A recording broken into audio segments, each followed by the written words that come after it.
Hey guys, tonight we begin with something slightly less philosophical, though arguably just as complex. Viking sex. It was politics, power, and occasionally, very public. So before you get comfortable, take a moment to like the video and subscribe, but only if you genuinely enjoy what I do here. And let me know in the comments where you're tuning in from and what time it is for you. It's always fascinating to see who's joining us from around the world. Now, dim the lights, maybe turn on a fan for that soft background hum, and let's ease into tonight's journey together. Let's get this out of the way. The Vikings were cleaner than you've been told. No, not spa day clean, but by medieval standards, they were practically soap-scented angels. While much of Europe was busy pretending bathing was a sin or just inconvenient, the Norse were over there scrubbing themselves weekly, using actual soap made from animal fat and ash. It smelled earthy, probably, but compared to their unwashed neighbours, they were a walking cloud of lavender and smugness. They combed their hair, trimmed their beards, filed their nails, and even carried grooming kits made from bone and iron. Imagine pulling up to a longhouse date with a carved comb, neat braids, and fresh breath, in an era where most people still had hay in their armpits. English monks noticed this disturbing hygiene trend and recorded it bitterly. There's one infamous complaint from an Anglo-Saxon chronicler who basically whined that Viking men were too clean and thus unfairly attractive to local women. That's right. Their official explanation for Viking success with the ladies was soap-based cheating. The monks weren't wrong. In a world that smelled like a compost bin, the guy who bathed once a week and knew how to braid his hair was basically a sex god. But this wasn't just vanity. In Viking society, personal hygiene had status. If you were a free man, you were expected to look like one, and that meant grooming. If you were unkempt, people assumed you were poor, enslaved, or worse, a lazy layabout who couldn't even comb out a single lice egg for his woman. Cleanliness also had ritual significance.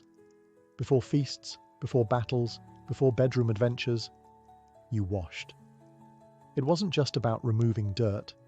It was about preparing yourself to be presentable to gods, ancestors, or your extremely discerning longhouse crush. If you think Viking romance was just grunting and dragging someone into a longhouse by their braid, think again. These were not just bloodthirsty raiders. They were also deeply sensitive, metaphor-loving weirdos who expressed love through poetry, and sometimes mild threats. Vikings had an entire tradition of skaldic poetry, a type of verse so dense with metaphor it makes Shakespeare look like a grocery list. And yes, they used it to flirt. A Viking man might compare a woman's hair to sunlit flax, her walk to a swan on the sea, or, if things were really heating up, her body to a well-tempered sword. That's not a pickup line. That's cultural seduction. If your poem didn't come with at least 3 obscure nature references, you were doing it wrong. But it wasn't all flowers and fjords. These poems could get graphic. And if a man composed poetry about a woman without her consent, that was considered dangerous. In some cases, illegal. There's an actual law in the medieval Icelandic Gragas code that banned men from writing enid, defamatory or obscene poetry. If a man implied a woman had been sexually available when she hadn't, that could result in exile or even death. So yes, in Viking society, writing a dirty limerick about someone's daughter could lead to legal consequences and a duel. Women, by the way, didn't just stand there blushing. They were fully capable of composing biting verse in return. If a man's poem was lame, crude, or lazy, she might humiliate him publicly with a retort so scathing that entire families would avoid eye contact at feasts for generations. In one saga, a woman rebukes a man's advance with such poetic finesse that he leaves, humiliated, and joins a monastery. That's right, she flirted so hard in reverse, he found God. So while Vikings carried swords and axes, the real weapon in matters of the heart, poetry, loaded with metaphors, laced with bragging, and legally actionable if you got too confident. Let's not kid ourselves. Viking romance wasn't exactly built on rose petals and candlelight. It was more like, "Your father has 3 goats. I have a strong back. Let's make a legally binding agreement." Consent existed, yes, but it had to elbow its way through a crowd of dowries, alliances, and extended family members who all had opinions. Here's how it usually worked. A man decided he wanted to marry. He didn't go serenading his beloved under the stars. He sent his dad, or his uncle, or his most diplomatic friend to the girl's father to negotiate a deal. Because nothing screams passion like your potential future being discussed over mead and sheep valuation. And the woman? She technically had a say. Technically. A freeborn woman could refuse a match, but whether that was honoured depended entirely on how much her family needed land, allies, or to offload an opinionated daughter. Some sagas suggest that a strong-willed woman could turn down a suitor. Others suggest she'd better run fast if she tried. Still, the Vikings weren't entirely barbaric about it. A woman who was forcibly married had legal recourse. She could stand before witnesses and declare herself divorced. No paperwork, no court.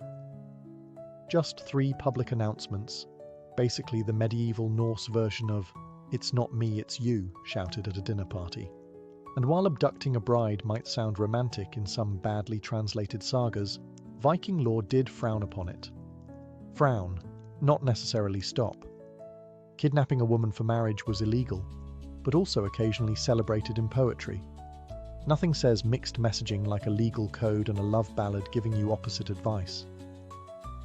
Then there were concubines, or as Viking law charmingly called them, bed thralls. These were women, often enslaved, who were expected to provide companionship, cooking, and of course, sex. Consent in this case? Mostly decorative. On the bright side, if a husband wasn't up to the job, emotionally or physically, the wife could leave. Viking women didn't have to suffer in silence. They could suffer loudly, in public, and with legal backup. When it came to pre-marital relationships, the Vikings were, let's just say, flexible. Unlike their medieval neighbours who were busy obsessing over chastity belts and writing purity odes, the Norse took a more relaxed view.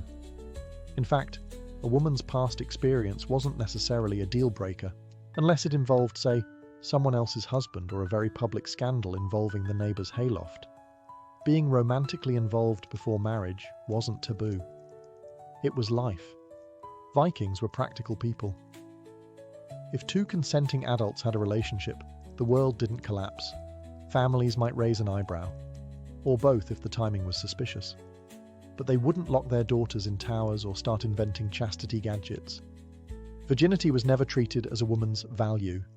Women were respected for their skills, their family standing, and yes, their reputation. But that reputation didn't hinge entirely on what they had or hadn't done in the bedroom.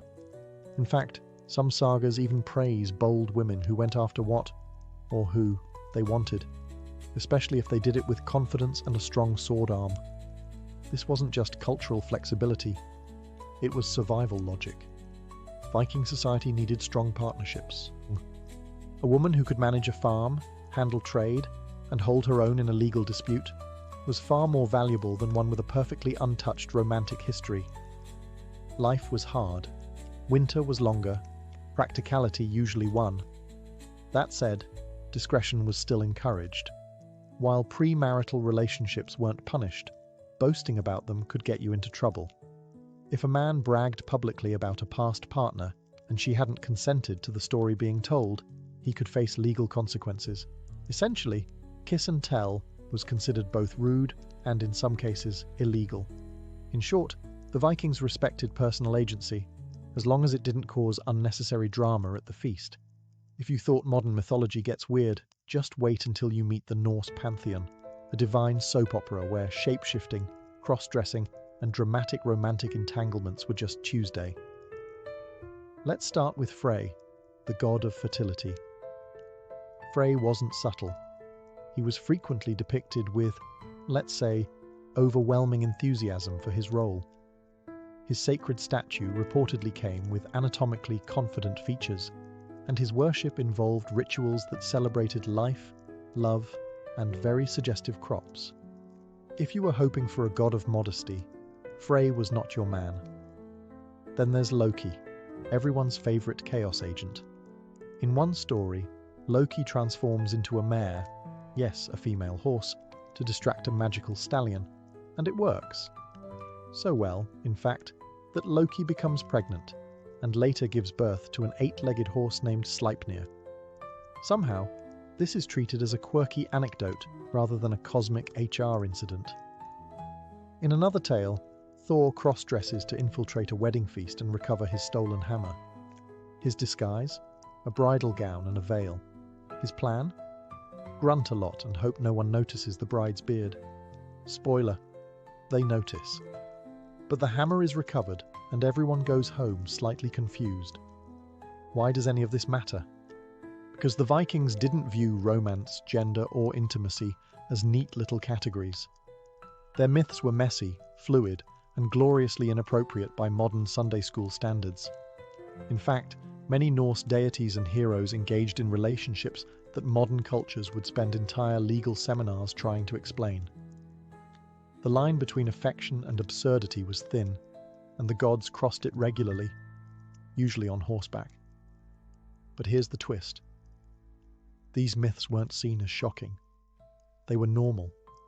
Fertility, love, trickery, these were all divine forces. The gods behaved badly, not because they were evil, but because life is complicated, and sometimes your greatest lesson comes from a shape-shifting horse mom. Viking society had rules, lots of them. But when it came to gender and relationships, those rules were negotiable, flexible, or to put it bluntly, do what you want, just don't get caught looking unmanly while doing it. Let's explain. For Viking men, the worst thing you could be called wasn't a thief, a liar, or even a coward. It was ergi, a word so loaded it made people duel over it. Being called ergi meant you were passive, submissive, or somehow failed to uphold your manly duties, especially in, let's say, the romantic department. It wasn't about orientation, it was about dominance. Viking masculinity wasn't defined by who you were with, but by how you behaved. If you were seen as yielding, you weren't just mocked. Your entire reputation could crumble faster than a poorly built longship. Women, on the other hand, had a little more wiggle room. While the society was male-dominated, and don't worry, it absolutely was, women had social and legal rights that would make many medieval European ladies green with envy. They could own land, request divorces, and yes, make their preferences known. Still, expectations were very real. A woman who was too outspoken or assertive might be labelled masculine, which, in a weird Viking twist, wasn't always an insult. Some saga heroines are praised for their sharp tongues and sword skills, but the same traits in a man, if aimed the wrong way, could get him publicly ridiculed or accused of sorcery. That's right. Practicing magic, particularly Seder, a kind of Norse ritual often linked with emotion and foresight, was considered unmanly. It was women's work. If a man did it, people assumed he was probably weaving something, crying, and being suspiciously poetic. The irony? Odin, the all-father of Norse gods, was a master of Seder. But apparently, when he did it, it was strategic. When you did it, it was shameful. Classic management double standard. In Viking society, sticks and stones could break your bones, but words could legally get you stabbed. Insults weren't just playground drama. If someone questioned your honor, your masculinity, or your performance in the bedroom, you could literally challenge them to a duel. That's right. Say the wrong thing, and you might find yourself standing shirtless in the woods at dawn, sword in hand, all because you implied your neighbor Olaf was less than enthusiastic under the firs. At the heart of this was something called enid, a special category of public insult. If you called someone agri or rager, both of which roughly translate to unmanly in a way no one wanted to hear, that was grounds for a fight, and not a verbal one. We're talking legally sanctioned combat, sometimes to the death. Now, before you assume Vikings were just wildly insecure, remember that reputation was everything. These were small, tightly knit communities. If someone accused you of being weak, cowardly, or, the ultimate insult, romantically passive, it wasn't just personal. It was social career ending. And it worked both ways. If you hurled an accusation and couldn't back it up in a duel or court, you could be the one exiled. So people chose their insults carefully. And when they didn't, well, someone ended up bleeding next to a fjord. Interestingly, these disputes weren't always about what actually happened in someone's private life. Often, they were about perception. Rumors, offhand remarks, a badly timed joke, all could trigger chaos if they cast doubt on someone's identity or status. In short, Viking society had zero chill when it came to trash talk. But all of this reveals something deeper. Intimacy and public image were linked. A man's romantic reputation was his strength. If you were mocked for being passive, delicate, or losing control, you didn't just lose face, you lost credibility. And once that was gone, good luck keeping your seat at the feast. In Viking society, love and marriage were all well and good, until someone got caught with the neighbour's spouse. Then things got loud, legal, and occasionally bloody. Let's start with the basics. Adultery was frowned upon, but not equally for everyone. If a married woman was caught being unfaithful, that was serious business. Her husband could divorce her, shame her publicly, or, depending on the insult to his honour, take up his sword and negotiate with the other man directly. In extreme cases, the lover might end up significantly less alive than when he arrived. Now, if a man was unfaithful to his wife, well, it depended. Sleeping with an unmarried woman wasn't usually a huge scandal, but if the woman was married to someone else, that crossed a line, especially if her husband had a temper or a lot of brothers. And here's where it gets spicy. If a wife found out her husband was cheating, she could take legal action and divorce him. Viking women had real options. In fact, sagas tell of wives who calmly packed up their belongings, declared the marriage over in front of witnesses, and walked off, sometimes taking the farm, the kids, and the goats. Now, the Norse legal system didn't just rely on whispered accusations. If you claimed someone committed adultery, you had to prove it. This usually involved catching them in the act, or gathering witnesses, which, as you can imagine, made for some very awkward family dinners. And while physical consequences weren't always legally sanctioned, let's just say that Viking vengeance culture didn't require a permission slip. If someone dishonoured your household, it wasn't shocking to respond with a broken door, a burned barn, or a suspiciously timed hunting accident. But despite the risk, people still cheated. Humans are consistent like that. Ultimately, Viking adultery laws were less about morality and more about honour and property. Who got shamed, who got stabbed, and who got the livestock afterward. That's what really mattered. So no, adultery didn't come with scarlet letters. It came with lawsuits, duels, and the occasional goat-related custody battle. Viking romance didn't always rely on charm, poetry, or a strong jawline. Sometimes it relied on magic, specifically a mysterious practice called cider, pronounced seithur, which was part sorcery, part spiritual therapy, and part "my ex won't return my runes." Cider was used for many things: predicting the future, cursing enemies, influencing the weather, and occasionally manipulating love and desire. If your affections weren't being returned, a well-placed spell might just make someone suddenly think you were the most desirable human this side of Valhalla. Coincidence? Never. But here's the twist. Cider was considered a feminine art. Women practiced it openly, often as respected seeresses or shamans. Men, not so much. A man dabbling in cider risked being labelled unmanly, not because of the magic itself, but because he was seen as performing female work, which Viking masculinity didn't handle well. There's even a saga where Odin, the literal king of the gods, is called out for using cider. His enemies basically say, "Wow, great spell, very mystical. Also, you're kind of embarrassing us." Odin, to his credit, doesn't care.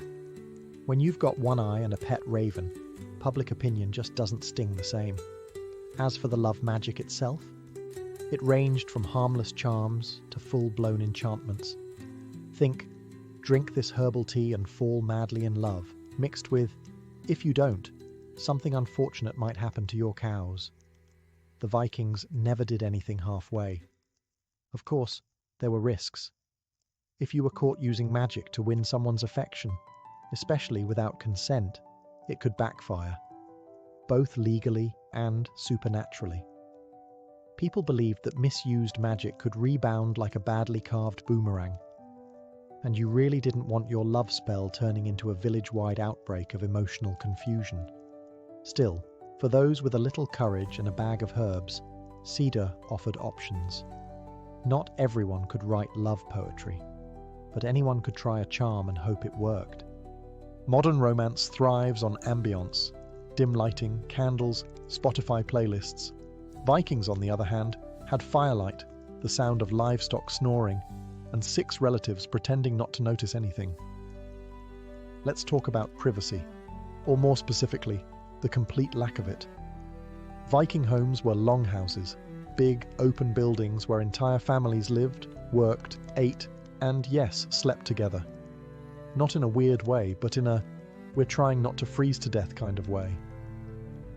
The whole clan, parents, grandparents, children, workers, and sometimes a goat or two, shared the same space. Walls, optional, curtains, luxuries, personal space. The concept had not yet arrived in Scandinavia, so when it came to intimacy, you didn't exactly sneak off to a cozy private suite. You maybe rolled over toward the fire, pulled a fur blanket up, and tried to ignore the sound of Uncle Bjorn loudly snoring 2 feet away. Romantic? Not really. Efficient? Absolutely. This lack of privacy didn't stop anyone. Viking culture was remarkably unbothered by the realities of communal living. People just accepted that intimacy happened, occasionally within earshot, occasionally while someone was stirring stew. Children were often conceived in crowded longhouses, and everyone sort of developed a collective skill called strategic pretending. You didn't acknowledge what was going on. You didn't comment. You definitely didn't make eye contact. You simply stared into the fire and thought about fish. Now, if you really wanted privacy, you had options. Kind of. Wealthier families might hang tapestries or set up dividers, the Viking equivalent of a do not disturb sign. But for the average Norse couple, a little discretion and good timing were the best you could hope for. Still, despite the lack of privacy, there was no real shame. Viking society didn't obsess over modesty the way later Christian Europe did. Physical intimacy was natural, necessary, and everyone knew it. They just didn't want to talk about it while grandma was within earshot. Let's talk about contraception, or as the Vikings knew it, hope, herbs, and possibly magic. Now, there's no detailed medical manual from the Viking Age titled How to Not Have Kids When You're Busy Pillaging, but there are clues. And based on those, it's safe to say they had some idea of how to manage reproduction, or at least slow it down when necessary. First off, Viking women were extremely knowledgeable about herbs, not just for healing wounds or curing fevers, but for lessening the chance of sudden family expansion. Plants like juniper, mugwort, and wild carrot were known throughout Europe for their possible contraceptive properties. Did they work? Possibly. Did they taste like sadness and regret? Probably. There's also evidence that certain practices, like extended breastfeeding, were used strategically to delay the next pregnancy. Not exactly romantic, but effective. Think of it as the Viking version of family spacing, minus the spreadsheets. But here's the twist. Viking culture didn't obsess over reproduction the way later religious societies did. Children were valued, yes, especially sons who could fight and daughters who could marry well. But sex wasn't only about making heirs. Pleasure was very much part of the equation. Even in the sagas, romantic encounters are described with a surprising amount of realism. Couples fall in love, grow apart, or get bored and divorce each other. That kind of casual acknowledgement of human nature suggests a culture that wasn't fixated on purity or guilt, just practicality. Of course, if contraception failed, the responsibility almost always fell on the woman. Men weren't expected to know much about those things. A man might be able to sail across a stormy sea using just the stars and a raven, but ask him how mugwort works and he'd stare at you like you'd grown a second axe. If you've ever wondered whether same-sex relationships existed in Viking society, the short answer is yes. The long answer is yes, but only if you really managed the optics. The Vikings didn't use our modern terms for sexuality, but they certainly understood that people sometimes formed close, even romantic, bonds with others of the same gender. And while that might seem surprisingly open-minded for an axe-swinging culture, it came with one massive catch: honor. You see, Viking masculinity was built on dominance, not just in battle, but in every area of life. If two men were involved, the social fallout didn't revolve around who they loved, but who did what. Specifically, the man seen as taking the passive role could be mocked, shamed, or worse, challenged for his manhood. This wasn't about morality, it was about status. A man could wear furs, braid his beard, and serenade his best friend with emotional poetry, and still be admired. But if someone implied he wasn't the dominant force in his private life, that could destroy his reputation faster than a leaky longship. There are even saga accounts of men being accused of such things, and then demanding duels to defend their honor. Because clearly, nothing says I'm definitely the alpha, like fighting someone at dawn because of a rumor about cuddling. And what about women? Honestly, they got far less attention in the legal texts, likely because their relationships weren't seen as threatening to the social order. Two women together didn't produce heirs, didn't mess with property rights, and didn't challenge the all-important male ego. So, while we don't have much direct evidence, it's entirely possible that such relationships existed and were quietly accepted, or at least politely ignored. Interestingly, the Norse gods didn't care much about gender at all. Loki, as we've mentioned, had children in both male and female forms, and no one batted an eye. The divine realm was fluid. It was just the humans who needed everything to fit neatly into a saga-friendly narrative. If you thought Viking marriage was all about long feasts, exchanged swords and blood oaths, you might be surprised to learn how casually it could end. Because in Viking society, divorce wasn't some drawn-out legal drama.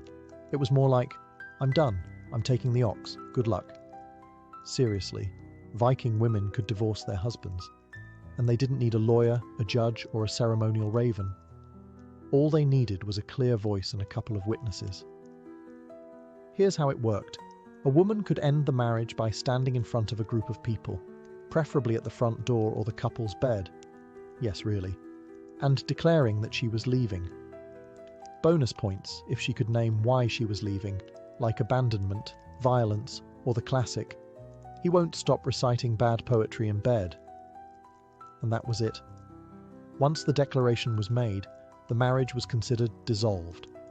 Property and children would then be divided, usually according to social custom or pre-existing agreements. It wasn't always clean, but it was shockingly efficient. No waiting 6 months. No custody battles dragged through 3 winters. What's more, Viking women often walked away with their dowries intact, and in some cases, kept control of land or valuables they brought into the marriage. Divorce didn't make a woman a social pariah. In fact, many remarried, especially if they were wealthy, skilled, or the kind of person who could wrestle a goat without flinching. Of course, not all separations were peaceful. Some involved accusations, feuds, and the occasional dramatic saga-worthy exit. But even then, the culture generally accepted that sometimes people just move on. The gods were chaotic. Why not relationships? It's also worth noting that men could divorce too, using the same method, though their reasons usually involved lack of obedience, which probably tells you everything you need to know about male expectations. If you think modern weddings can get weird, wait until you hear what the Vikings were doing, with their goat sacrifices, bridal swords, and extremely awkward bedroom rituals. Viking weddings weren't just a party, they were a political merger, a legal contract, and a community event with strong opinions and an even stronger smell of smoked fish. The festivities could last up to a week, depending on how wealthy or dramatic the families were. Think of it as Game of Thrones, with fewer dragons and more passive-aggressive toasts.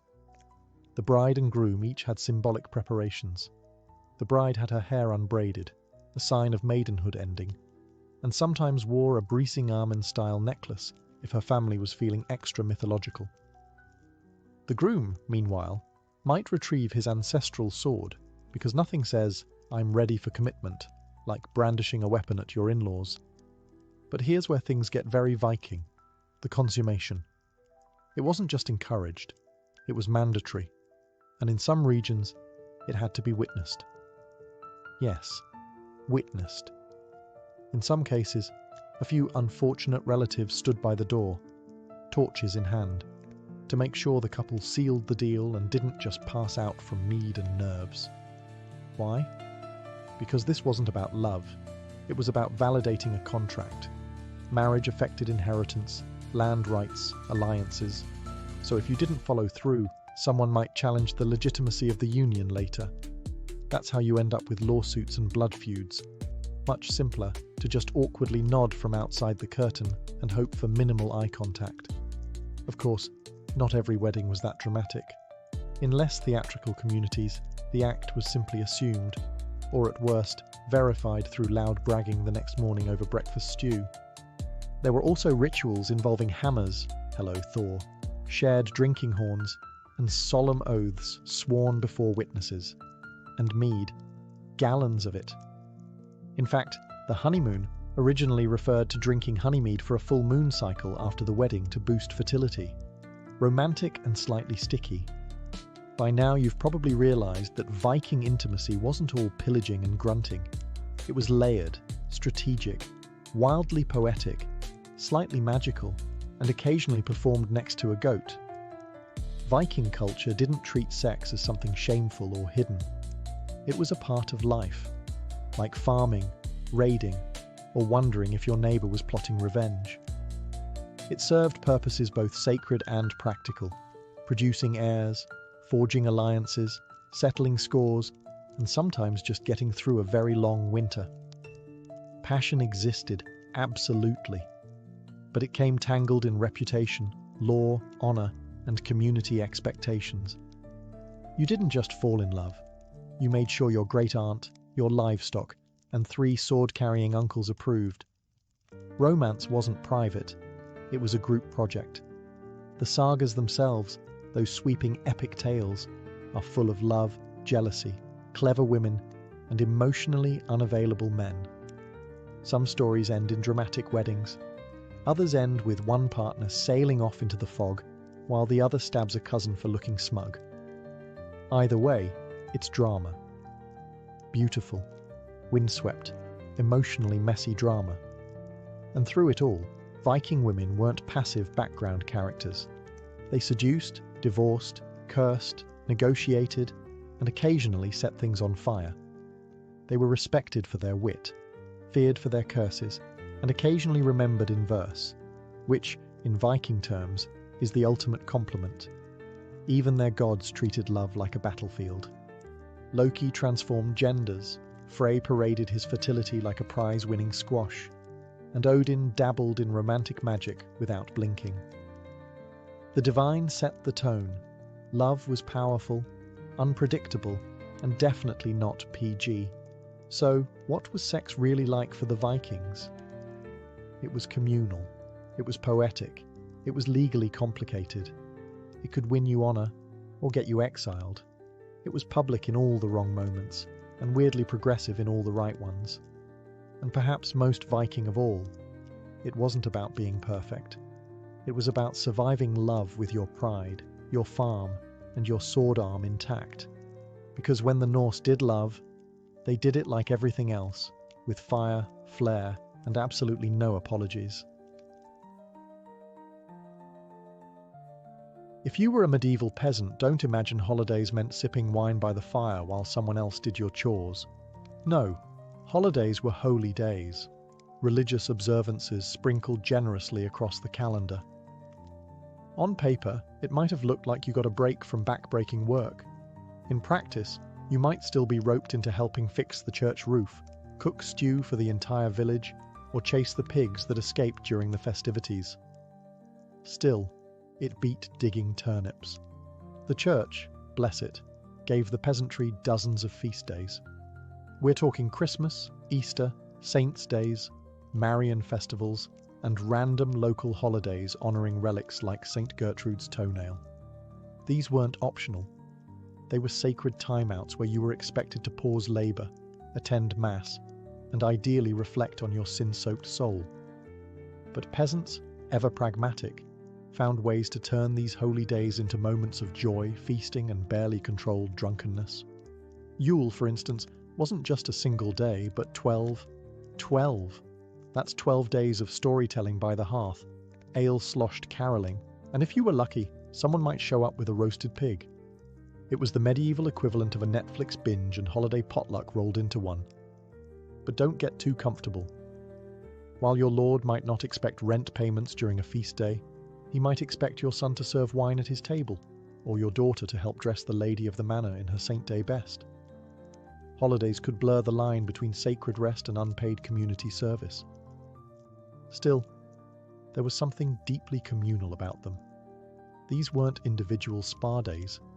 They were shared rituals. Everyone in your village dressed in their best, reed least muddy tunic, shared the limited food supply, and pretended for one day that life wasn't all toil, taxes, and toothaches. So yes, peasants had holidays, a surprising number of them in fact. But each one came with strings attached. Attend church. Don't work the fields. Maybe help with the mystery play. And for heaven's sake, don't get caught skipping Mass to nap in the hayloft, unless you want a stern talking to from Father Bartholomew and a week's worth of penance. Ah, Yule. The most magical time of the year, assuming your idea of magic includes dead animals on spits, evergreens nailed to beams, and your uncle passed out in a haystack. For medieval peasants, Yule wasn't just one day of celebration. It was 12 long, glorious, occasionally chaotic days between Christmas and Epiphany, where the rules of daily life loosened, and even the poorest souls got a taste of festivity. It all began on Christmas Eve, when the Yule log, an actual tree, not a chocolate cake, was dragged into the hearth and kept burning throughout the season.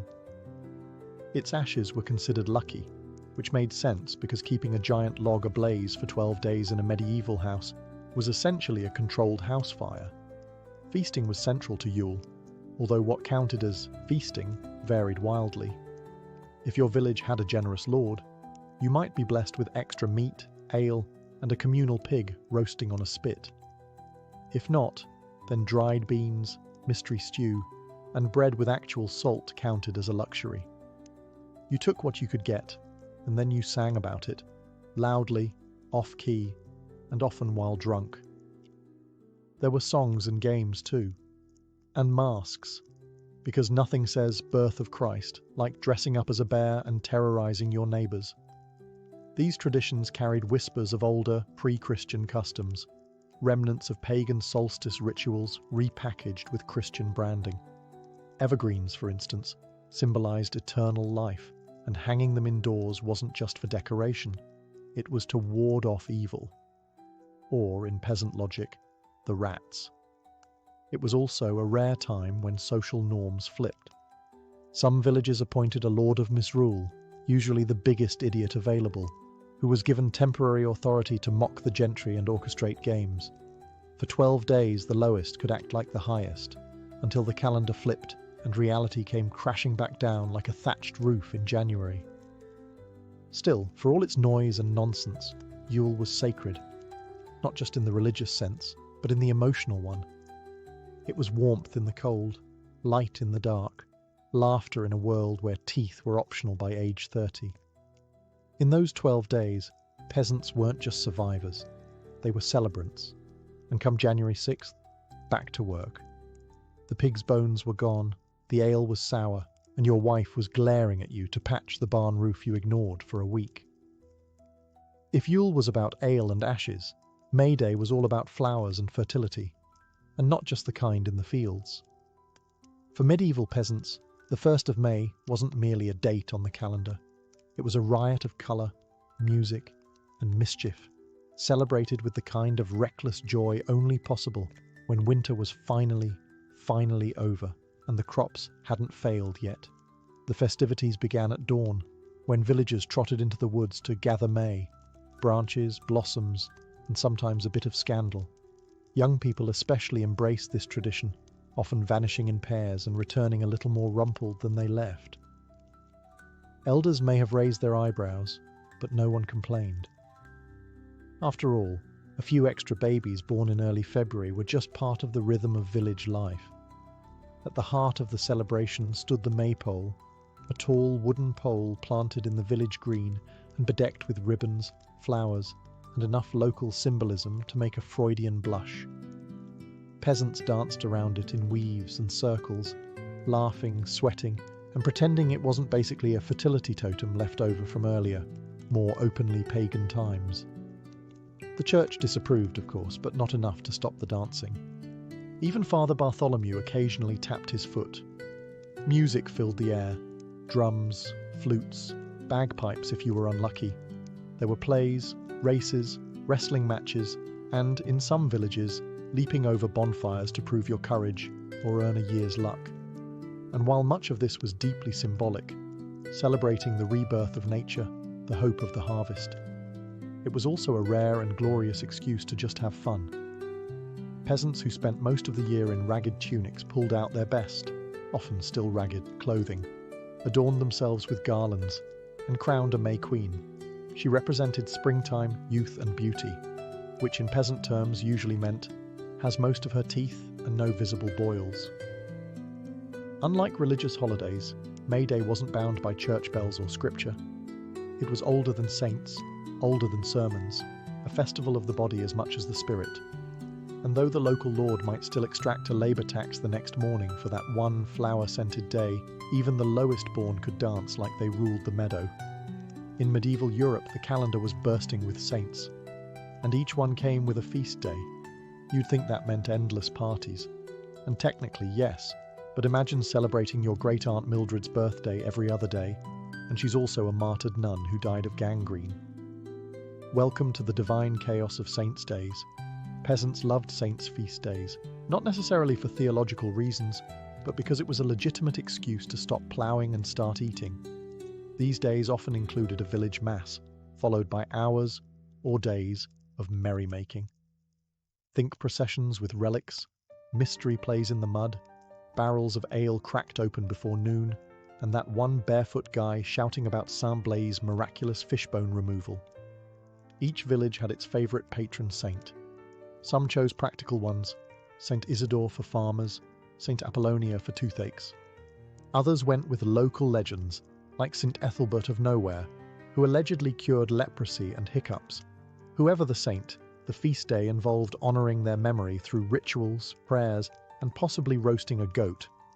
If your town was lucky enough to possess a saint's relic, a finger bone, a piece of cloth, or an item dubiously labelled St. Agnes's actual eyeball, the feast day became a full-blown festival. Pilgrims might visit, merchants set up stalls, mummers put on theatrical renditions of the saint's life, often mixing spiritual inspiration with accidental comedy, collapsing props, and at least one guy forgetting his lines. The best part? You didn't work, at least not in the field. You might still be asked to help with decorations, play trumpet badly in the parade, or fetch water for the communal stew. But it wasn't back-breaking toil, and you probably got a crust of meat and some holy gossip in return. Of course, the church kept a watchful eye on these celebrations. Too much wine, too much dancing, and suddenly what began as a pious event risked devolving into a full-blown peasant rave. Still, most clergy understood that joy, even messy, muddy, slightly blasphemous joy, was better than despair. And if singing songs about St. Bridget while sloshing ale kept morale high, so be it. Before Lent, that 40-day joy vacuum of fasting, praying, and pretending you didn't just eat cheese behind the church, came Carnival. And for medieval peasants, it was the one time of year where chaos wasn't just allowed, it was blessed. Carnival, also known as Shrovetide, was the season of sanctioned misrule. Think of it as the medieval version of spring break, but with more turnips and fewer regrets. It kicked off right before Ash Wednesday and acted as a spiritual pressure valve. If you were about to spend weeks living like a monk, you had to party like a heretic first. Masks came out, often grotesque or animal-like, allowing peasants to become something else entirely. Devils, kings, talking pigs. People cross-dressed, made rude songs about the nobility, and staged mock parades where the village idiot was crowned King of Fools. For once, the line between lord and labourer was hilariously, dangerously blurred. The food? Absolute madness. You had to eat all the fat, meat and dairy you wouldn't be allowed during Lent. That meant pancakes, sausages, butter-soaked everything, assuming you could get your hands on such luxuries. It was a last hurrah for the taste buds before Lent arrived and reminded everyone they were dirt and ash. There were games too. Peasants hurled flour bags at each other, staged mock battles in fields, and occasionally attempted to ride farm animals like noble steeds. One particularly popular event was the peasant joust, where two drunk villagers charged at each other with cabbages tied to sticks. The winner earned nothing but bruises and bragging rights. And while the church frowned upon the wilder elements, the lewdness, the mischief, the chicken stealing, they also knew better than to cancel it. Carnival wasn't just fun. It was catharsis. It was a time when peasants could invert the world, laugh at the powerful, and feel, even briefly, like masters of their fate. Then came the ashes. As Lent arrived, the masks were burned, the songs stopped, and the world went quiet. Meat vanished from the table.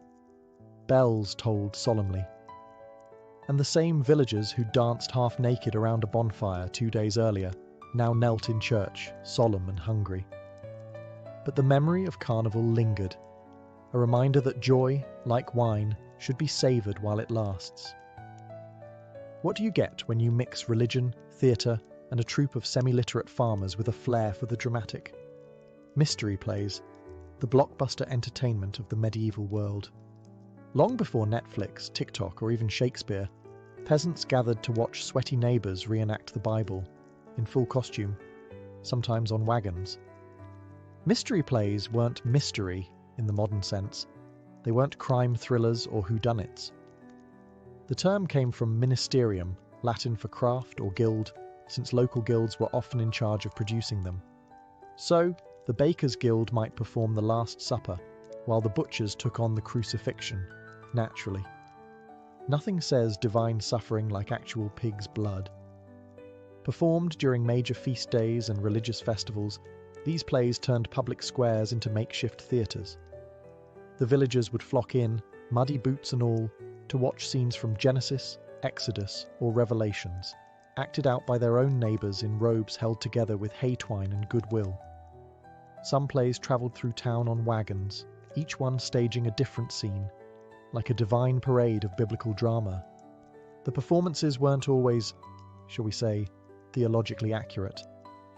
Noah's wife might be portrayed as a nagging shrew who refuses to get on the ark until she finishes her beer. Devils in red tights chased sinners through the crowd to howls of laughter. And when Herod delivered a fiery monologue, it often ended with someone chucking vegetables at his head. The line between piety and peasant comedy was flexible. But these plays weren't just entertainment. They were education. Most peasants couldn't read, and Latin sermons might as well have been bird noises. Mystery plays made the stories of Scripture tangible, emotional, visual, memorable. A man in a crown of thorns screaming in agony? That stuck with you far more than a dusty scroll ever could. Plus, the plays brought people together. They required costumes, props, rehearsals, and coordination. Entire villages worked side by side to pull them off, even if the angel forgot his lines, or St. Peter's beard caught fire from the stage torch.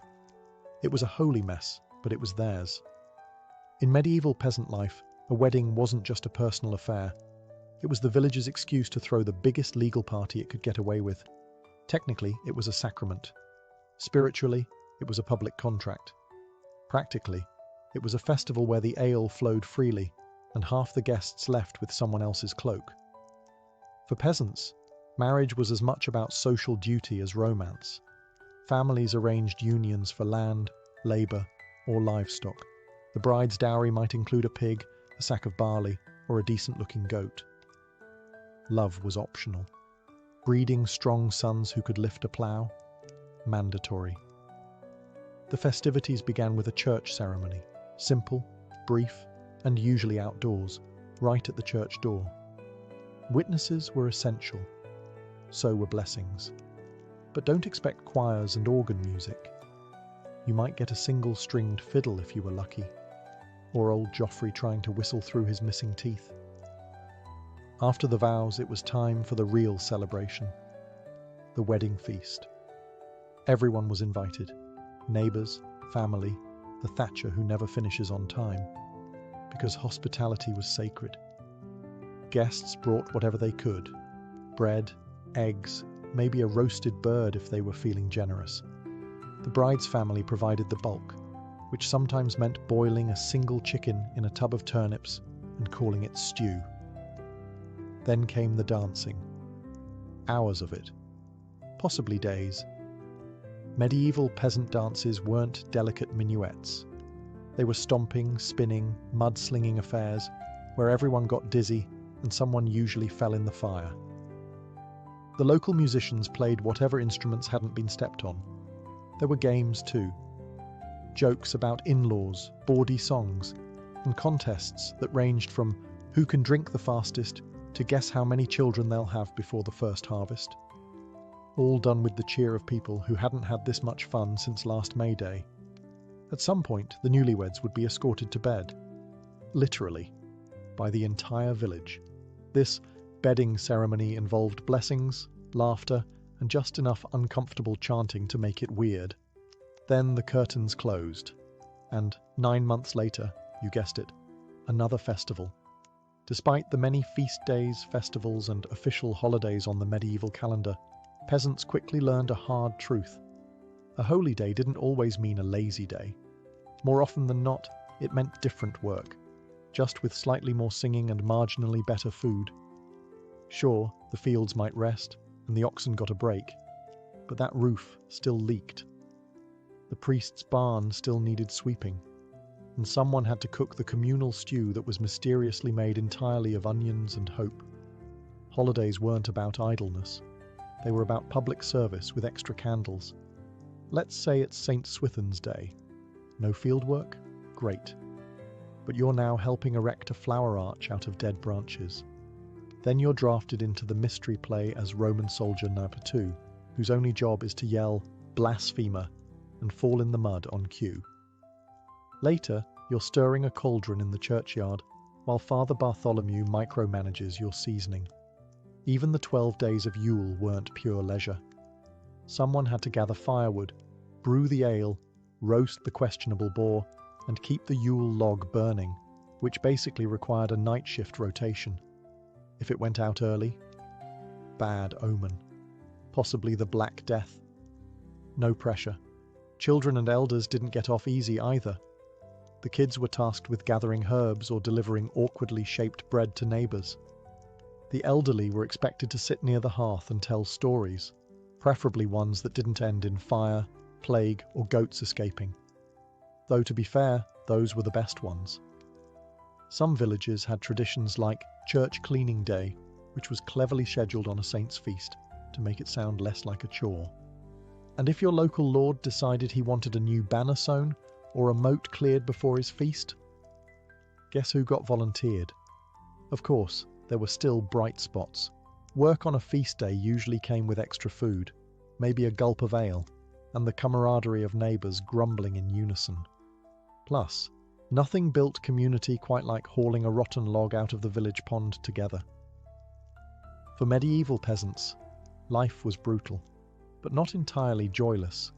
In fact, The calendar was peppered with enough festivals, holy days, saints' feasts, and village weddings to give even modern planners a headache.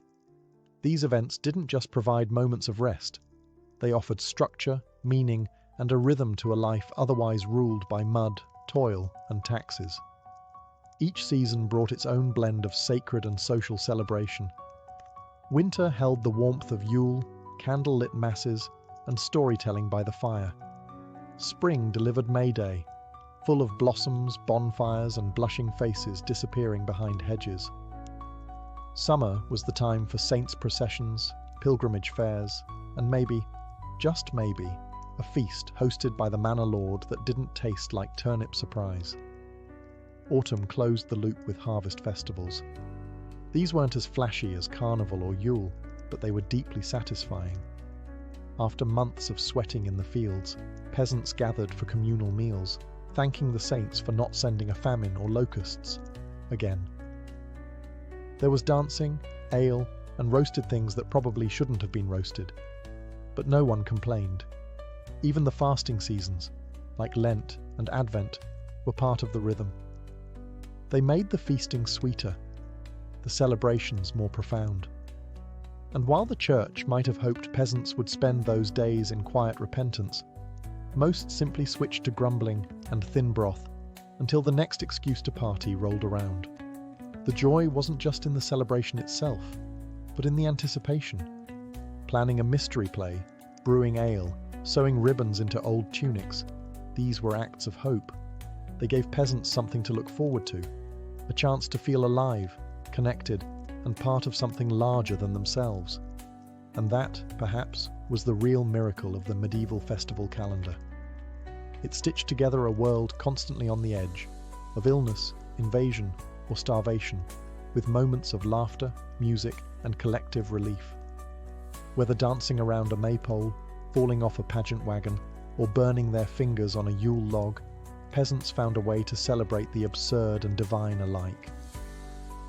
In the end, they didn't need luxury, just time, community, and a reason to lift a mug and shout, "Blessed Saint whoever, we made it through another year." Saladin, or as his contemporaries knew him, Yusuf ibn Ayyub, was born in 1137 in the town of Tikrit, in what is now Iraq. It was an unremarkable start in a turbulent land.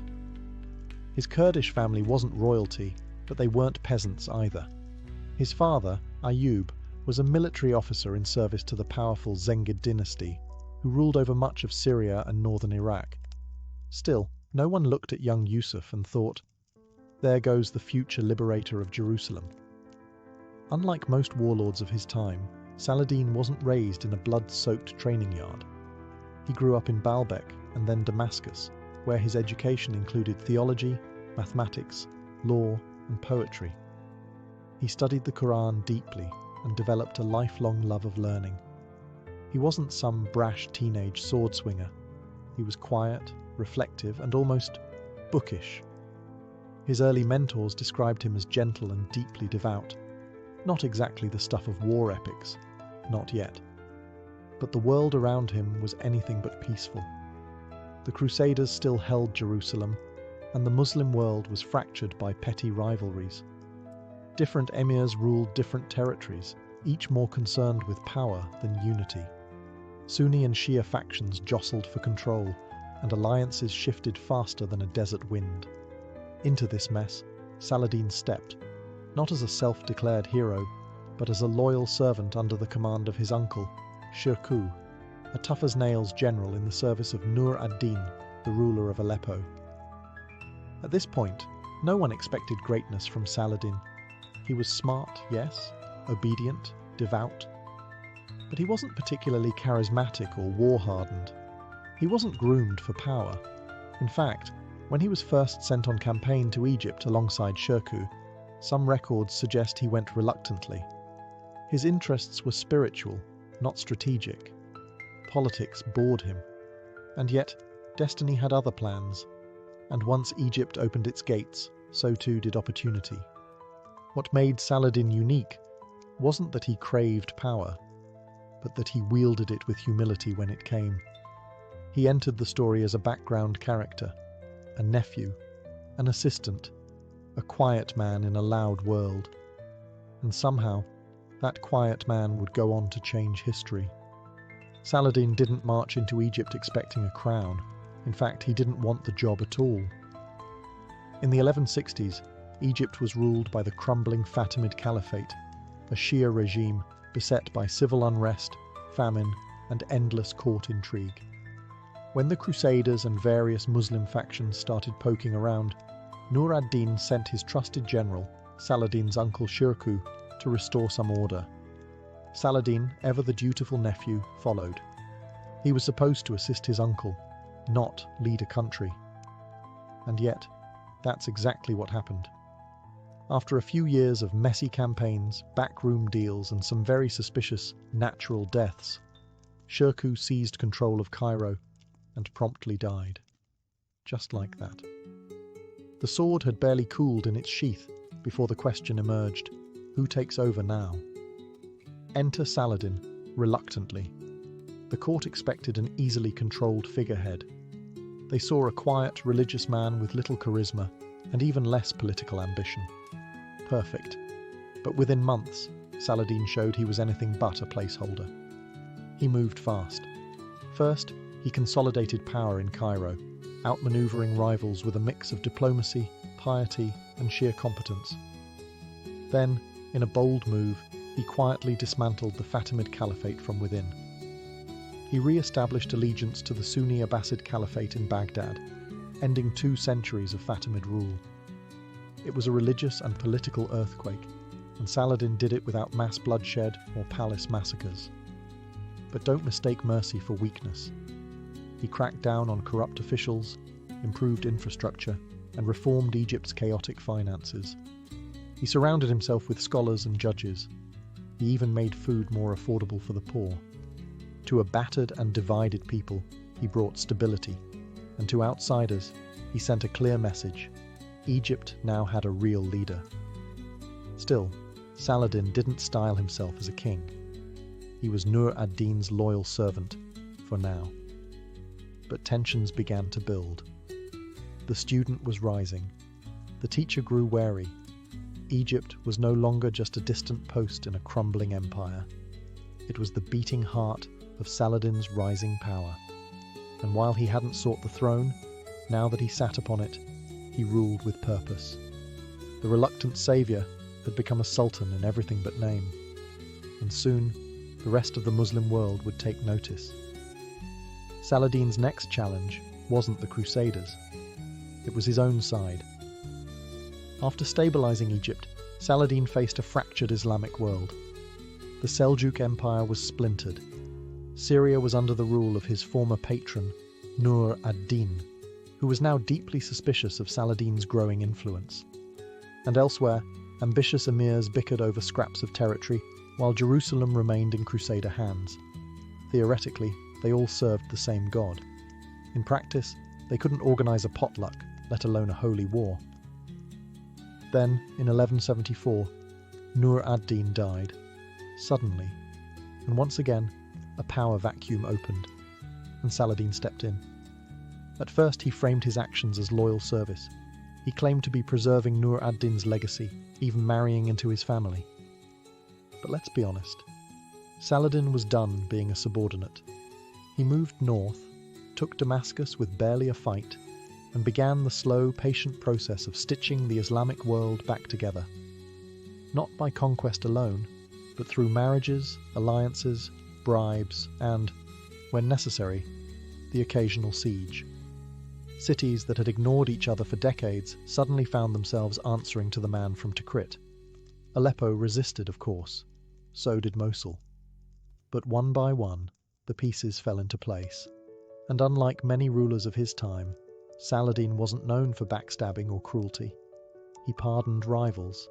He kept oaths. He made it hard to hate him, even for those he defeated. This was Saladin's quiet revolution. He wasn't trying to build an empire for ego or gold. He believed unity was sacred, that Muslims could not defeat the Crusaders while squabbling amongst themselves. And he knew the window was closing. The Crusaders were strong. Jerusalem was fortified. If there was ever a time for the Muslim world to stand as one, it was now. By the late 1170s, Saladin controlled Egypt, Syria, parts of Iraq, and even the holy cities of Mecca and Medina. He was no longer a regional governor. He was the sultan of a pan-Islamic realm, built not on brute force, but strategy, patience, and astonishing restraint.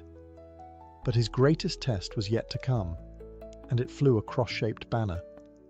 Because while Saladin had conquered cities and united kingdoms, he had not yet fulfilled the dream burning in every believer's heart, the liberation of Jerusalem. By the 1180s, Saladin's attention turned fully toward the Latin kingdom of Jerusalem. The holy city had been in Crusader hands for nearly 90 years, a painful wound in the heart of the Muslim world, but retaking it required more than ambition. Saladin needed timing, preparation, and most of all, a reason that would unite his fragmented allies behind a single cause. That reason came courtesy of the Crusaders themselves. One of the most volatile figures in the Crusader states was Reynold of Chatillon, a man so famously unhinged, he made other Crusader lords look like cautious monks. Reynold repeatedly violated truces with Muslim caravans, attacked pilgrims on their way to Mecca, and even threatened to march on the holy cities of Islam. For Saladin, this wasn't just an insult, it was divine provocation. When Reynold attacked a caravan in 1187, during a time of peace, no less, Saladin had his justification. No more truces, no more diplomacy. War was coming. The Crusaders, sensing the threat, assembled their full might. King Guy of Lusignan led the army, alongside Reynold and the Knights Templar. It was a formidable force, thousands of men, heavily armoured, confident in their superiority. But they made a fatal mistake. They marched across the arid plains of Galilee in July, toward the springs of Tiberias, thinking they'd surprise Saladin. Saladin let them come. He knew the terrain, he knew the heat, and he controlled the water. His troops harassed the Crusaders constantly, cutting off their access to wells and springs. By the time the Crusader army reached the twin hills known as the Horns of Hattin, they were exhausted, dehydrated, and trapped. On July 4th, 1187, Saladin struck. The Battle of Hattin wasn't just a victory, it was a masterpiece of strategy. The Crusader army was annihilated. Thousands were killed or captured. The true cross, the most sacred relic in their possession, was seized. King Guy was taken prisoner, and Saladin personally executed Reynold of Chatillon, not out of vengeance, but for breaking sacred truces. With one battle, Saladin shattered the military backbone of the Crusader states. There was now nothing standing between him and Jerusalem. But what would he do when he reached the holy city? Conquerors usually took with fire and blood. Saladin had something else in mind. In the aftermath of the crushing victory at Hattin, Saladin swept through the Levant like a desert storm. Acre, Nablus, Jaffa, Ascalon all fell with minimal resistance. The Crusaders were broken, leaderless, and stunned, and on October 2nd, 1187, just 3 months after Hattin, Saladin stood before the gates of Jerusalem. The city was defended by Balian of Ibelin, one of the few Crusader nobles still standing. Though outnumbered and desperate, Balian negotiated with Saladin, not for victory, but for mercy. He warned that if the city were taken by force, the defenders would destroy the shrines, slaughter Muslim prisoners, and burn everything they could. It was a desperate bluff. Saladin didn't call it, he chose peace. It was here that Saladin's true legacy was carved, not in stone, but in restraint. Unlike the bloody sack of Jerusalem during the First Crusade in 1099, when Christian soldiers massacred tens of thousands, Saladin's entry was disciplined and deliberate.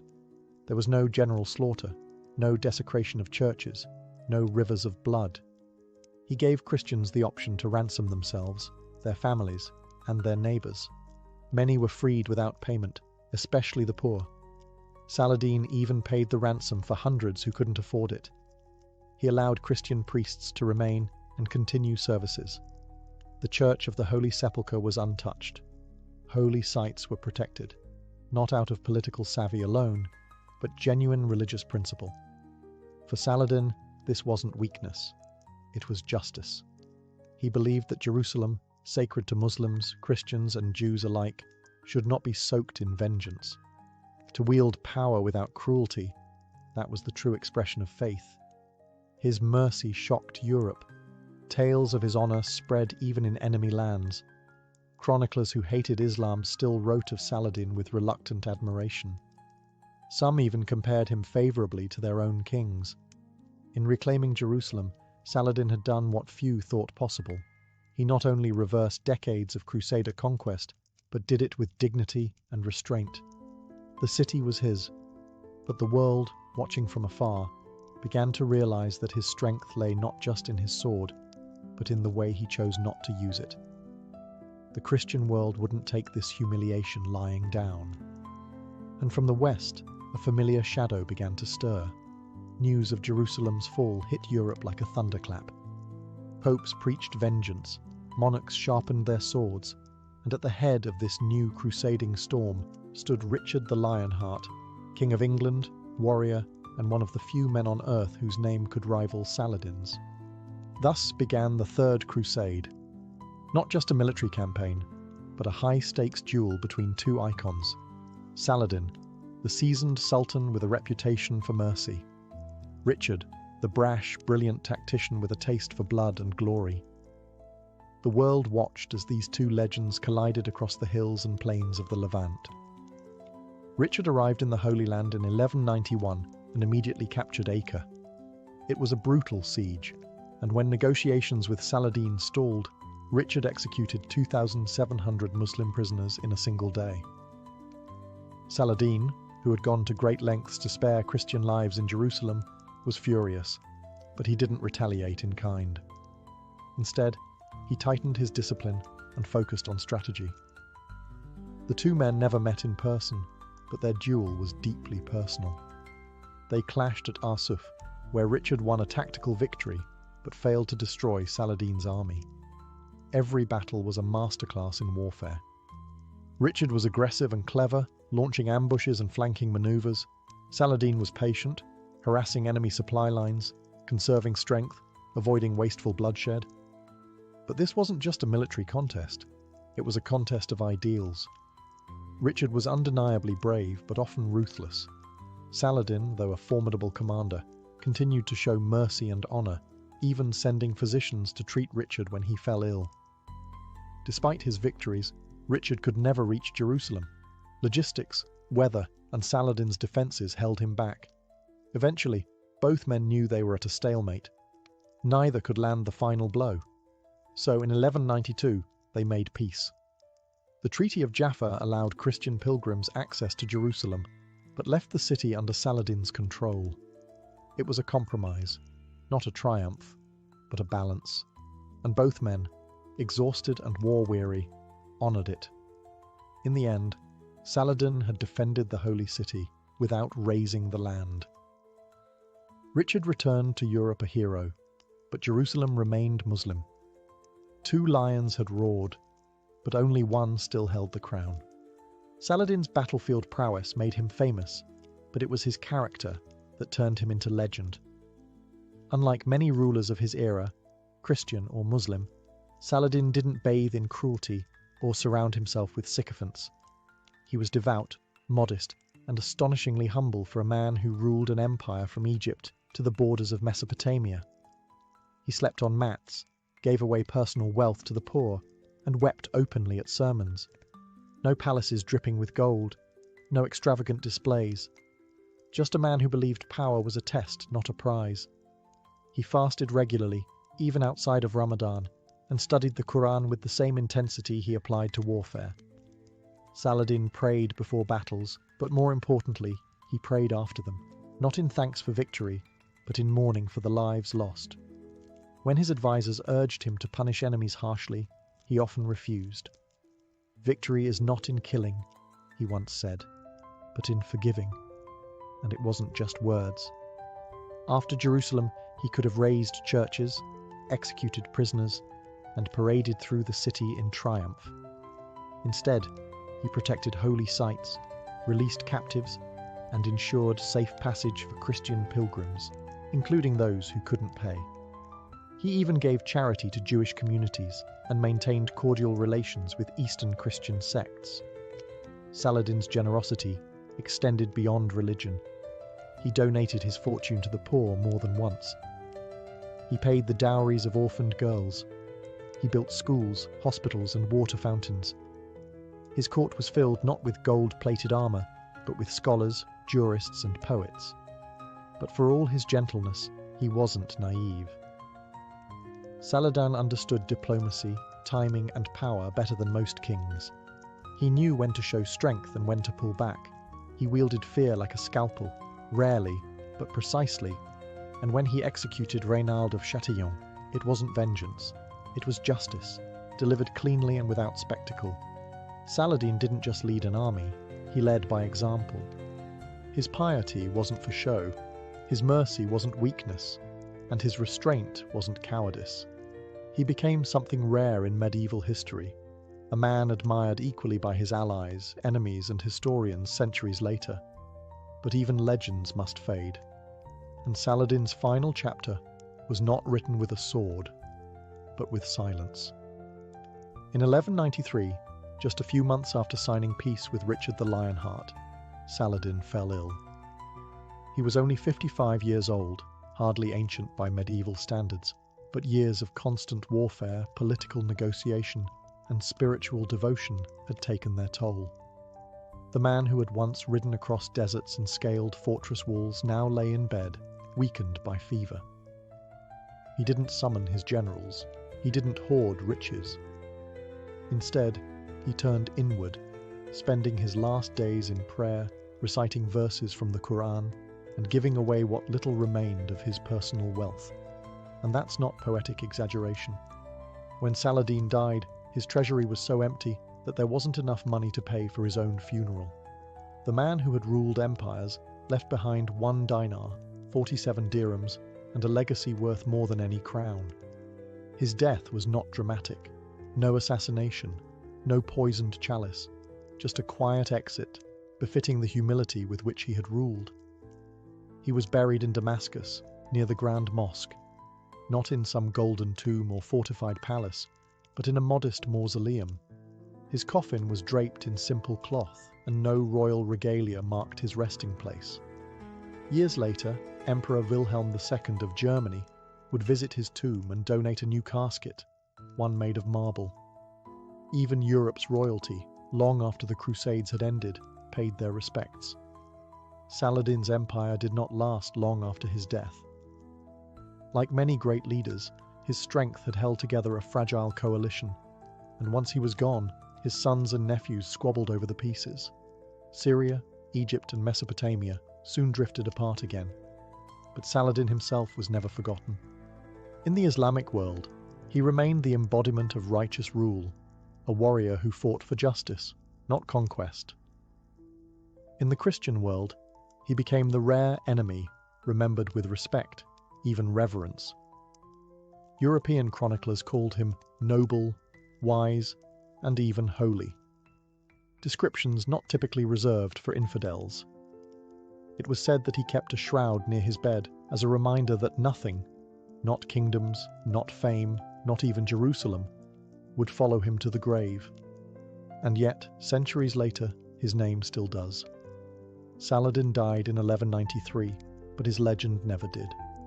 In fact, his reputation only grew, not just in the Muslim world, but across continents, cultures, and centuries.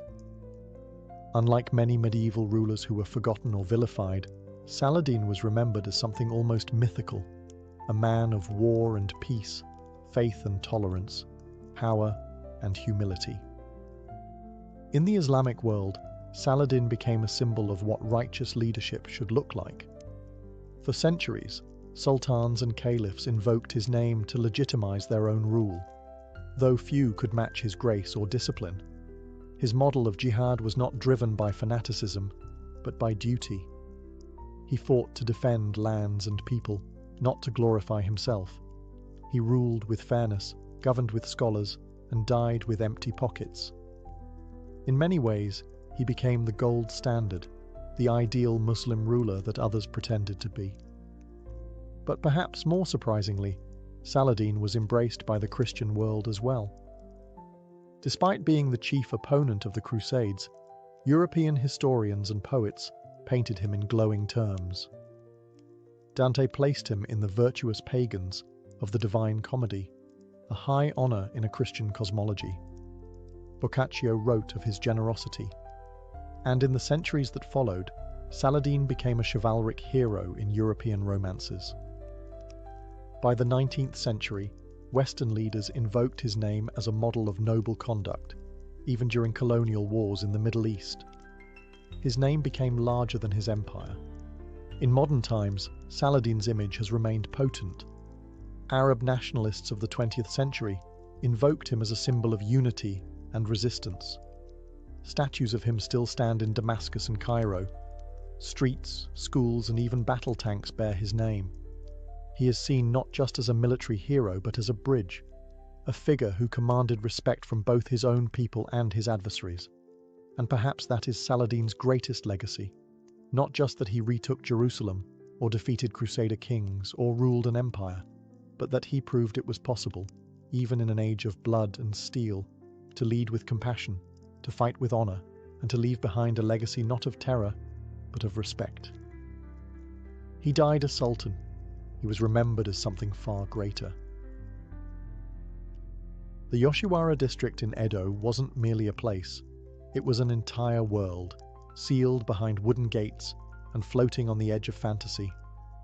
Officially sanctioned by the Tokugawa shogunate in 1617, it was created to keep pleasure contained, controlled, and out of sight. What emerged, however, was something far more complex. A dazzling dreamscape of painted faces, fluttering silks, and tragic love stories whispered behind paper walls. At its heart were the courtesans, not simply prostitutes, but cultural superstars. The highest ranking among them, the oiran, were icons of refinement. They trained for years in the arts, poetry, music, calligraphy, and the subtle language of flirtation. They wore layer upon layer of embroidered kimono, their hair adorned with ornate pins like miniature weaponry, their movements rehearsed to perfection. A single glance from an oiran could cost a fortune. A conversation? Even more. From the outside, it looked like luxury. But inside, Yoshiwara was a gilded cage. Once a woman entered the pleasure quarters, often as a child sold by desperate parents, her fate was sealed. Contracts could last decades. Debts were nearly impossible to escape. She was renamed, redressed, and remade into someone marketable. The outside world became a rumor. The irony? These women were masters of performance, adored for their elegance and charm, and yet they were prisoners, not by chains, but by silk and obligation. And for the customers, Yoshiwara offered illusion just as much as flesh. Samurai could shed their armor, merchants could pretend they were poets, and everyone could forget their caste for a night. But the illusion only lasted as long as the night did. Come morning, names were forgotten, and love, if it had sparked at all, was left to rot in memory. True affection was dangerous in Yoshiwara, forbidden even. A courtesan falling in love risked punishment or worse, being sold off to another house. A samurai caught loving beneath his class faced ruin. And yet, it happened. Again and again. Whispers of forbidden romance curled through the alleyways like smoke, always lingering, never safe. This was the paradox of Yoshiwara, a world built to sell love, where real love could only destroy you. In the world beyond Yoshiwara's gates, outsiders often confused geisha with courtesans. But inside the district, the lines were sharply drawn, even if they sometimes blurred under candlelight and perfume. Courtesans, especially the high-ranking oiran, were the stars of Yoshiwara. They were legally classified as sex workers, but culturally revered like celebrities. Their clients didn't just pay for a night of pleasure. They paid for the performance of desire, a living poem stitched in silk. Oiran were untouchable, unless pursued with the patience of a monk and the fortune of a daimyo. Courting one could take months, and that was by design. Only the wealthiest and most persistent could ever hope to share a futon with her. Geisha, on the other hand, were entertainers, not lovers. They played the shamisen, composed witty haiku, and poured sake with grace honed over years of apprenticeship. Their art was their allure. To confuse a geisha for a courtesan was an insult, both to her profession and to the strict social codes that governed Yoshiwara. A geisha might flirt, tease, or dance inches from a client's face, but if he expected more, he'd be laughed out of the tea house. But beneath those careful distinctions, both roles shared a painful truth. Choice was a carefully curated illusion. Most women in Yoshiwara did not arrive by ambition. They were sold, orphaned, or simply too poor to survive outside the walls. Even those who rose to fame were bound by debt, contract, and reputation. Leaving the profession, especially at its peak, was almost impossible without a patron wealthy enough to buy her freedom. This practice, Miyuki, was rare and not always romantic. It could mean rescue, or simply a new form of ownership. And yet, many women found ways to carve out moments of autonomy. A witty remark in the tea house, a rebellious glance during a dance, a secret poem left in a client's sleeve. Within the rigid structure of Yoshiwara, subtle defiance became its own art form. The world saw painted smiles and flawless choreography. What it missed were the sacrifices made behind the curtain, and the delicate negotiations of survival, performed night after night under flickering lanterns. In Yoshiwara, power was always rented, never owned. In theory, the samurai had no business falling in love in Yoshiwara. They were men of honor, duty, and strict codes, beholden to their lords, loyal to the shogunate, and expected to embody stoic restraint. But Yoshiwara was a world designed to make men forget who they were. And for a certain kind of samurai, it was more than a distraction. It was a trap. One lined in silk, incense, and smiles that knew too much. Romances between courtesans and samurai were strictly taboo, not because they were rare, but because they were far too common and far too dangerous. For the courtesan, love threatened her carefully cultivated image. A courtesan couldn't afford favorites. She was a commodity, a living dream. If she loved, she risked ruining both her livelihood and the fragile balance of power within the brothel. For the samurai, the stakes were even higher. Falling for a courtesan meant compromising honor, risking scandal, and, worse, disobeying the rigid class divisions of Tokugawa society. Samurai weren't meant to love women of the pleasure quarters. They were meant to visit, enjoy, and forget. Love was not part of the transaction, and yet it happened. Sometimes the samurai would come again and again, spending beyond his means, writing haiku in secret, smuggling love letters tucked in fans. Sometimes the courtesan would respond, a subtle squeeze of the hand, a hidden verse slipped into his sleeve. These weren't affairs. They were quiet rebellions against a world that demanded masks at all times. The consequences, however, could be brutal. There are stories of samurai who sold their swords to afford time with their beloved. Some lost their rank, their wealth, even their lives. A few were caught and ordered to commit seppuku, ritual suicide, to atone for their disgrace. As for the women, punishments ranged from public humiliation to forced transfers to harsher brothels. But most devastating were the stories that ended not in scandal, but in sorrow. Lovers who realized there was no escape, no future, only the fleeting scent of incense and a promise made too late. That's when the most tragic outcome would unfold, the double suicide pact, Shinju. Two lovers, bound by a love the world refused, choosing death over another day apart.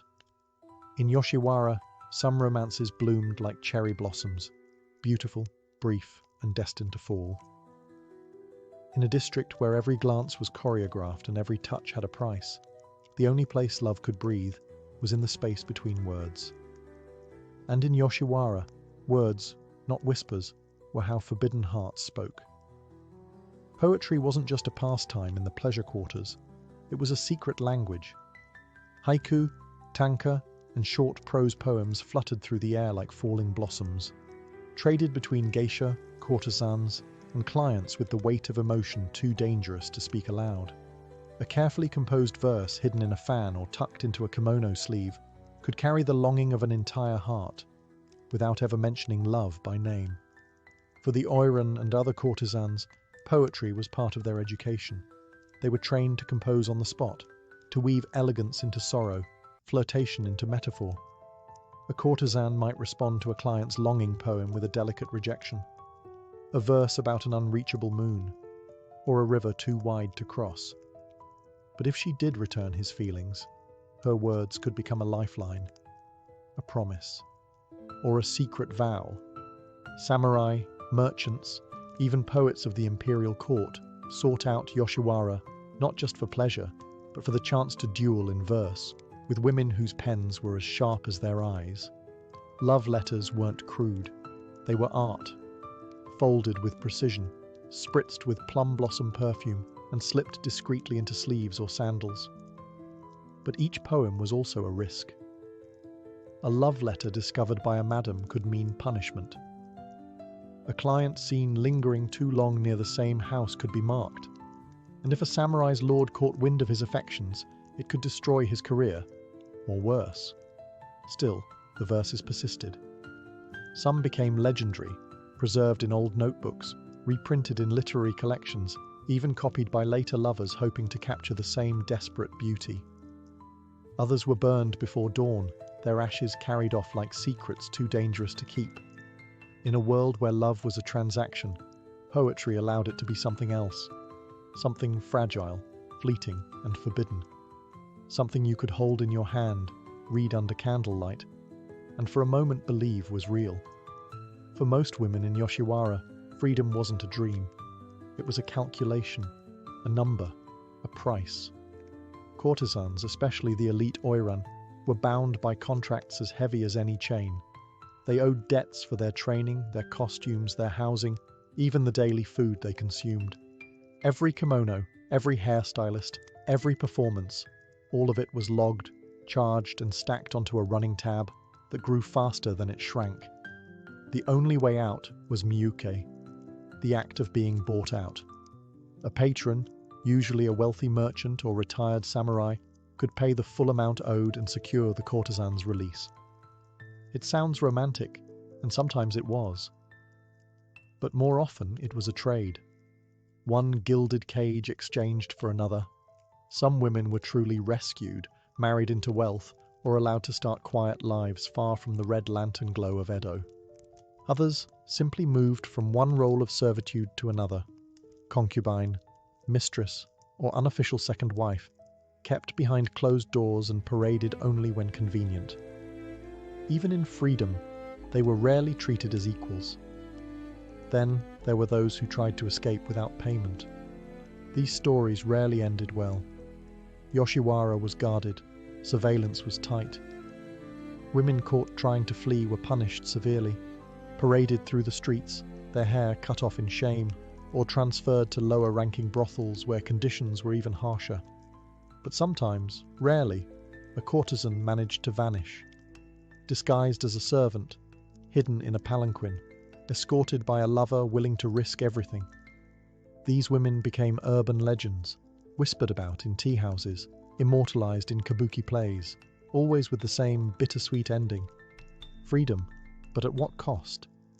And yet, despite the risk, the idea of escape never vanished. It lived in the stories they told each other, in the folk songs sung softly at night, in the poems hidden under tatami mats. Because in Yoshiwara, even the most obedient courtesan carried two lives, the one she performed, and the one she dreamed of when the lanterns dimmed. A life outside the brothel walls, a name that was hers again. A love that didn't come with a receipt.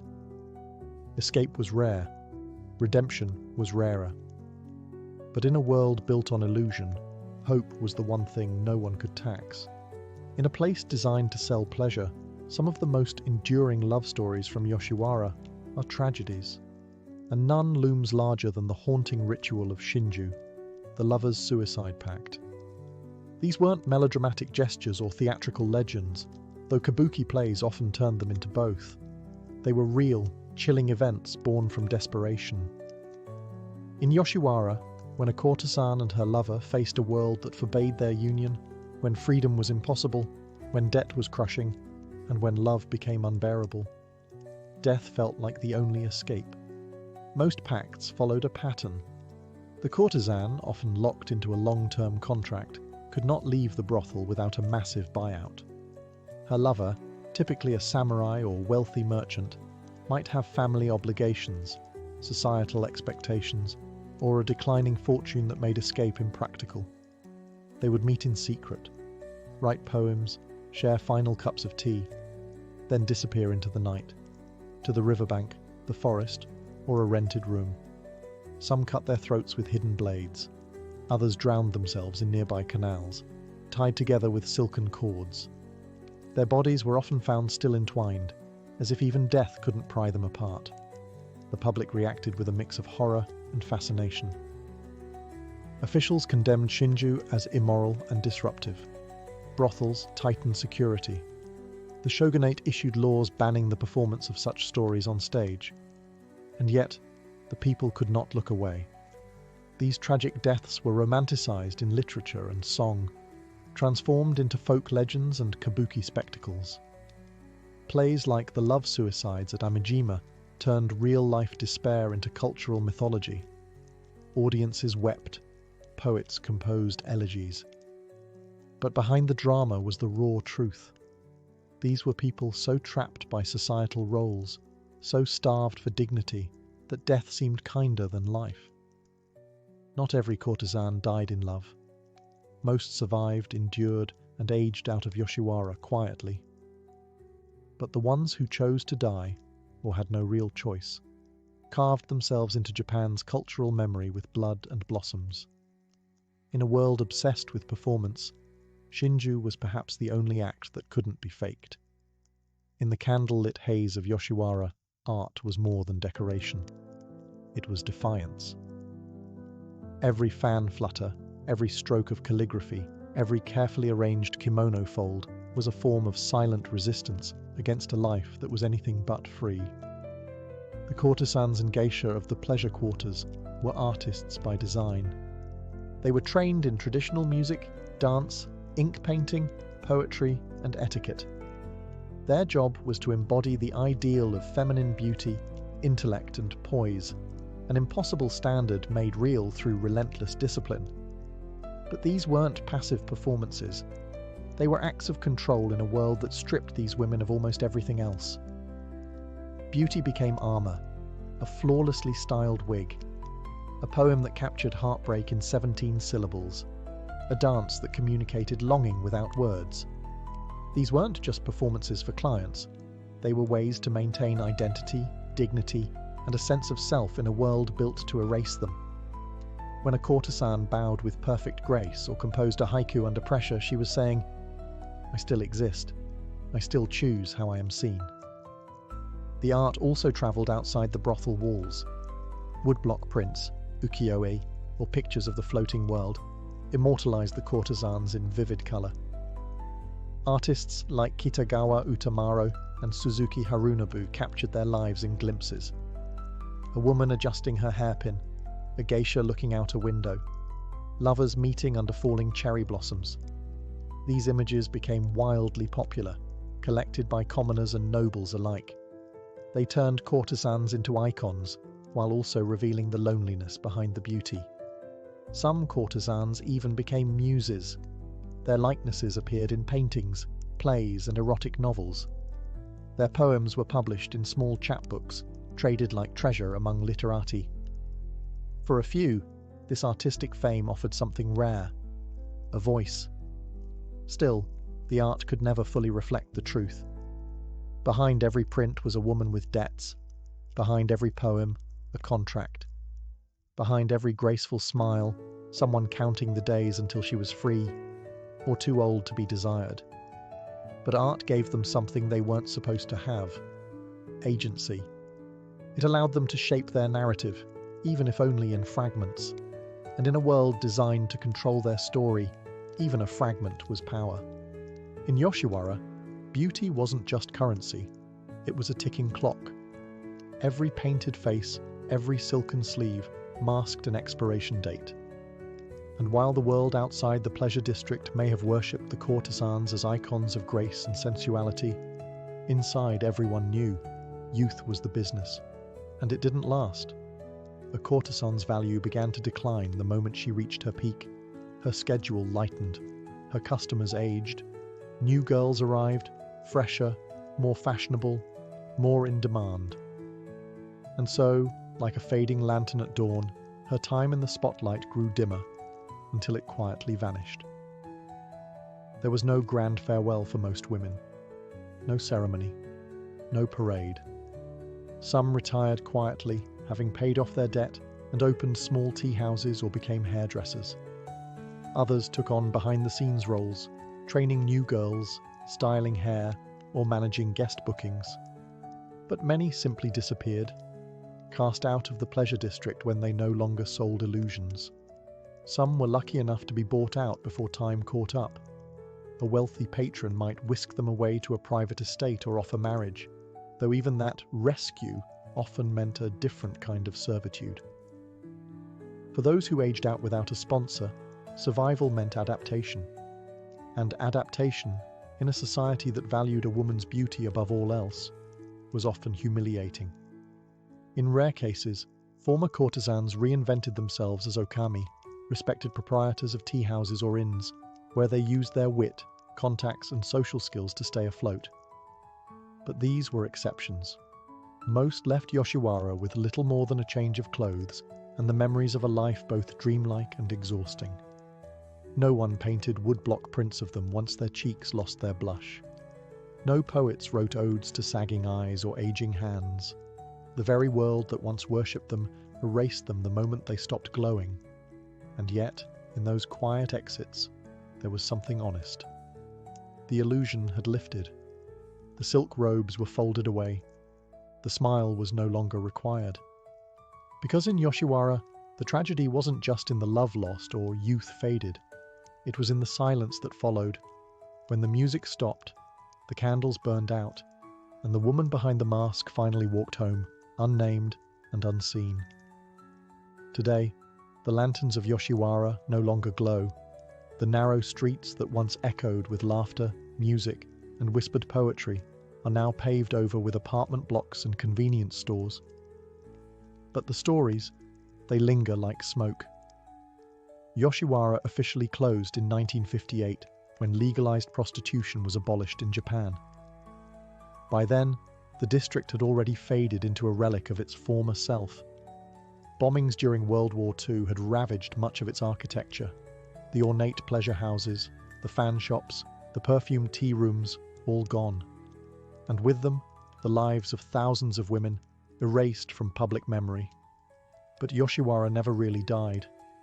Its spirit survives in kabuki plays, ukiyo-e prints, novels, and old poems still taught in classrooms.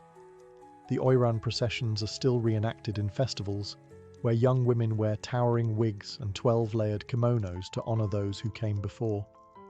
And while few remember their names, the courtesans of Yoshiwara remain etched into Japan's cultural imagination, not just as entertainers, but as survivors, poets, and silent revolutionaries. Modern Japan struggles with their legacy. On one hand, these women are romanticized, transformed into symbols of elegance and mystery. On the other, their suffering is often overlooked. Their lives are still misunderstood, blurred by fantasy and shame. They weren't just women in elaborate makeup. They were children sold into bondage, artists who turned performance into power, lovers who risked everything for a moment of real connection. And maybe that's why their ghosts still walk. Many locals tell tales of Yoshiwara's spirits, women seen wandering the alleys late at night, their kimono trailing behind them, searching for something lost. Others say the old brothel sites carry a strange stillness, as if the past refuses to be paved over completely. Whether or not you believe in ghosts,